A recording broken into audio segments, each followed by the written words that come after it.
Hello and welcome back to Recycling Mama Crafts. Today we are going to be doing a bit of an experiment. I wanted to make a whiskey soap.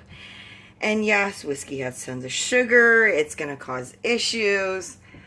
I know. So instead of replacing the water with the whiskey, which I've had trouble with freezing alcohol and then adding the lye to before, I did a water discount. So I took some of the water that would normally be in there, I subtracted it out and replaced it with whiskey. To the whiskey, I put that in this jar. To the whiskey, I added a little honey because, you know, I'm glutton for punishment. More sugar on top of that, right? And then some turmeric because I want to make this a really nice healing bar of soap. And I really like the way that turmeric turns the soap. It turns it this really, really pretty. A lot of people say orange. I'm more of like a yellowish orange kind of person. I think that's what it turns out really nice soap. It's really, really anti-inflammatory. It's good for eczema, so this would be a really good soap for that. I went ahead and added all of my add-ins together in here, including my essential oil, because this is going to be a peppermint soap this time. So I have the peppermint essential oil, the honey, the whiskey, and the turmeric all in one, which will be added once we get this saponified a little bit. Now, the oils that I used this time, I decided to do just kind of a Mod Podge, grab some stuff off the shelf and see what I get, because I've been kind of playing it safe lately with my recipes and I wanted to experiment a little bit. So in here we have our cocoa butter, of course, coconut oil, olive oil, and yes, I got the extra virgin. That was what was cheapest, and I really don't care about this coloring the soap that much. It's just turmeric. It's not expensive micas or anything like that. I don't use that kind of stuff in my soaps. I try to stay as natural as possible. And I have hemp seed oil in here. I really like the way hemp seed oil works in the soaps. I also have a little bit of lard, so it is not a vegan soap, but you know, lard is a really good soap. What else did I use? Oh, sunflower oil, olive oil, coconut oil, cocoa butter, and the hemp seed oil. That's all I used. I didn't go really fancy. We're making a 1 pound batch today. So I've got this ready. I need to go grab my lye water real quick. We'll add that in and we'll start mixing that in and bring it to a very, very light trace, and then we'll add in the rest and see what kind of shenanigans ensue, because I'm sure some crazy stuff is going to happen. Alright, just hold on just a moment. Okay, I've got the lye water now. I'm going to go ahead and add that in, get the air bubbles out. Now remember, whenever you're doing this, you want to follow all the normal safety rules. I don't wear gloves. I have glasses on my face, so I don't have to worry about it splashing in my eyes. You should wear gloves, just because I don't. I have splashed it on myself so many times. It's really, really worth it to wear the gloves. I just can't stand the way they make my hands sweat. So, went ahead and added the lye in. Now it's going to get a bit loud. Sorry about that. There's not much I can do, because you gotta... If I sat here and stirred it by hand and kept it quiet, we'd be here for a very long time.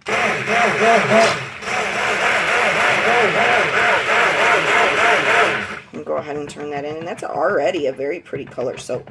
I like that color.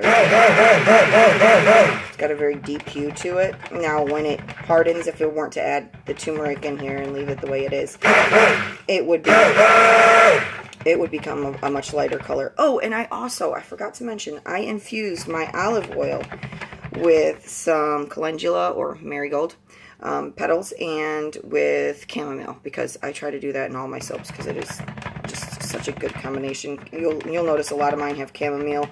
I got my hands on some calendula, and I do like to add that in. Now, it's not quite at trace yet. A little bit more. Another little crazy thing that I'm doing is I'm soaping without taking the temperatures of everything. My thermometer broke. Been leaving the dishes up to my kids here lately, and yes, I rinse it off before.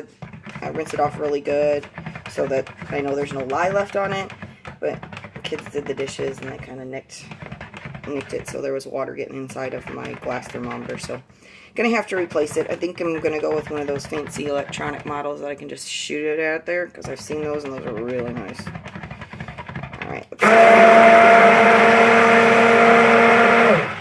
get this up to trace. Let's see what we got. No light trace yet.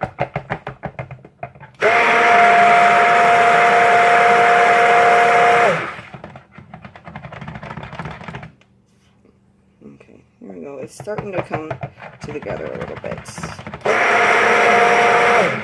I don't want this to get too thick before I put this stuff, because I don't know. Peppermint isn't as bad at making it thicken up, say, as if you were using lavender. I would not try this with lavender, because I know the lavender essential oil would make this thing thicken up so fast. It accelerates trace all on its own, and with all the amount of sugar that I'm getting ready to dump in here, that would just be, it would probably just seize all at once. So I'm going to go ahead and get this in here, and I always take the top off this, because I have in other videos, if you check them out, left that in there and actually dumped. Yes, I have dumped and spilled my mixture, because that is so top heavy and it's so easy to tip. So my piece of advice is always, always, always take off the top if you're going to be letting go of that hand mixer for anything. You can snap it right back on. And the top doesn't usually, unless you make a mess beforehand, it doesn't usually have anything on it, so it's safe. Alright. You can see that color, it turned a really bright color right off the bat. Now, some of that's the turmeric, and some of that is that sugar just making this thing heat up. It'll be really interesting tomorrow to see what this looks like. Oh, see, and it didn't thicken up as bad as as fast as I thought it would. I mean, we're at trace now. It did come to trace quite quickly once I put it in there, but I was expecting a huge mess. Now, I probably am not going to cover this soap, because there is so much alcohol in the soap. I'm not going to be covering it, so if it doesn't all go through the gel phase, that's perfectly fine. I'd rather it not all completely go through the gel phase and have a little ring in it than have it volcano all over the place and become a big hot mess. No matter how much my aunts want to see the soap volcano, I'm going to avoid it at all cost.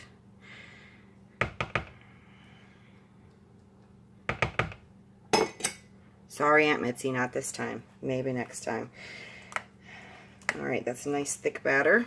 I'm going to go ahead and make some traditional bars of soap with this, because it is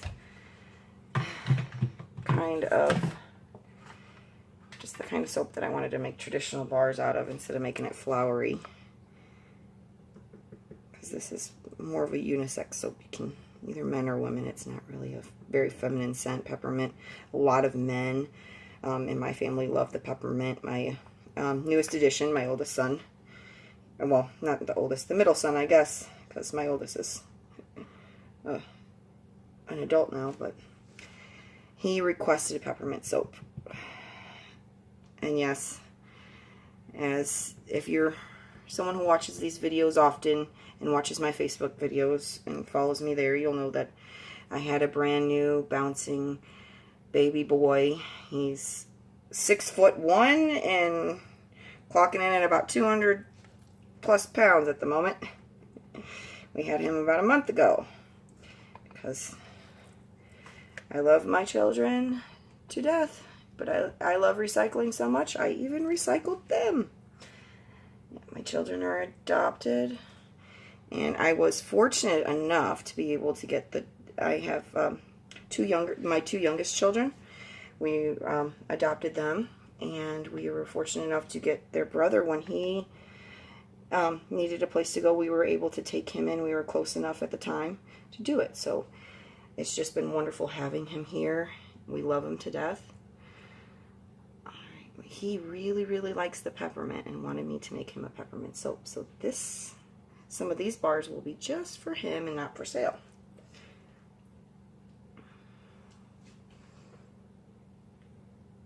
Yeah, it thickens quickly, so it's a good idea to get this, not to play around with it too much. I played around with it a little bit more after I got done mixing. Just try to pop out some of these bubbles. Yeah, these bars aren't going to be perfect, definitely. Okay. I probably could have skipped that last little blending part and been just fine. Okay, so once you get it to trace, it's going to thicken very, very quickly. And yes, I know this is a no-no. But I'm going to wash my hands right away, so it'll be okay. It's already saponified in there, and it's not hot, so it's not like physically burning me. As in temperature-wise yet, but I know the lye will if I don't get it off my hands soon. There we go. So I got a cupcake, and I got a couple of those. Excuse me while I rinse my hands and wash them.